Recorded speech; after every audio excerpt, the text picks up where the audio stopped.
আমরা এমন একটা এমপি চাই এখন আমাদের দেশটা ভালো হয়ে যায়, আমাদের থাকার আর কোনো জায়গা নাই। আমরা এমন একটা এমপি বানাবো যার দ্বারা আমাদের দেশের কাজ হয় এবং দেশটা উন্নত হয় এবং দেশের জন্য বলকের জন্য যেন উনি অর্ডার করতে পারে এমন একটা নেতা চাই আমরা। আমাদের আর কিচ্ছু চাই না। আমার বাপদাদা চৌধুরীর আমলের থেকে আমরা শুনছি এমন একটা নেতা বানাও যার দ্বারা দেশ উন্নত হয় এবং আমরা যারা আছি সবাই মিলে আল্লাহর কাছে দোয়া করি, আল্লাহ এমন একটা এমপি আমাদের জন্যে তৈরি করে দাও যেন আমাদের দেশটা বলক হয়ে যা। আমরা আর নদী ভাঙ্গা আমরা সহ্য করতে পারতেছি না।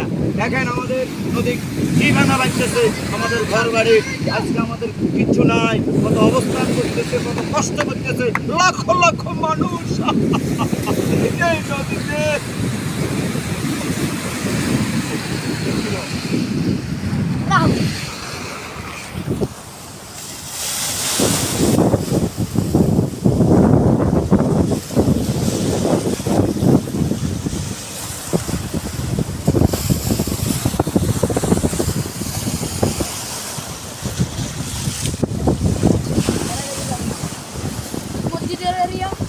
মা কি ভাঙ্গা ভাঙ্গে আল্লাহ রে, কি ভাঙ্গা ভাঙ্গে আল্লাহ রে।